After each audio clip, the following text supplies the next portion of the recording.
Welcome to Livestock Marketing. We're doing things a little bit differently because our very own Derrell Peel is off up north in Canada. So, Derrell, kind of quickly talk a little bit about what you're doing in Canada. I'm in Levis, Quebec, Canada, which is right across the St. Lawrence River from Quebec City.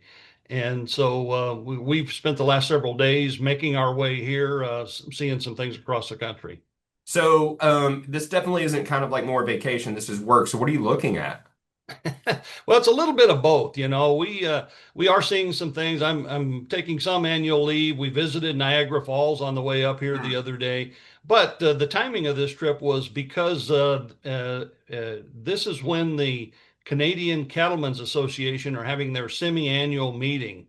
And so I'm here to be here. I've been serving as a mentor for the last year for one of the members of their young leadership program. They're graduating, and I wanted to be here for that. Get a chance to visit that for a couple of days as a part of this trip. Well, that's great. So, kind of talk us a little bit about the Canadian cattle industry. How is the cattle industry up there? Price is obviously high worldwide, but how's cattle industry in Canada? Yeah, you bet. Canada, for the most part, has struggled much like the U.S. the last few years with a lot of drought, and their cattle numbers have been declining, again, much like the U.S. Just recently, the Canadian Statistical Agency issued new reports for July 1 that showed for the first time since I think 2021, their cattle herd grew a little bit this last year in Canada. Canada has about 11.9 million head of cattle total in their industry. And that was up about 0.8%. The beef cow herd was up about 0.4%, and their beef replacement heifers were up 2% on a year-over-year basis. So it looks like they've started some retention and some herd rebuilding that we have not seen yet in the U.S.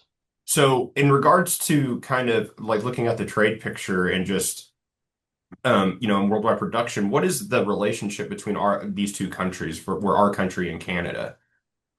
Yeah, we have a very integrated relationship with Canada as far as cattle and beef, both. Canada, we do a lot of bilateral trade of beef with Canada. So we both import. Canada is the number three source of beef imports into the U.S. So far this year, those imports are down about 3.5%. Our imports from most countries are up, and our total imports through July were up about 30% on a year-over-year basis. But with Canada, they were down slightly, 3.5% lower on a year-over-year basis.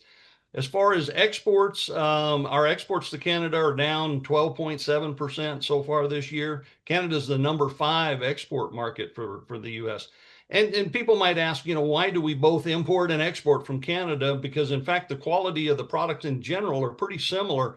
And a lot of it just has to do with the fact that, the U.S. and Canada share a very wide east-west border. Mhm. And so when you look at where cattle production and beef production happens in Canada, it's closer to the western part of the U.S. If you look at where most of the people in Canada are, they're close to the eastern, the Corn Belt and so on in the U.S. So a lot of products flow north and south. It's much more transportation efficient than shipping them east and west in both countries. And so it's really transportation logistics that drive a lot of the trade between the U.S. and Canada as far as beef. So we do have that live cattle trade relationship as well.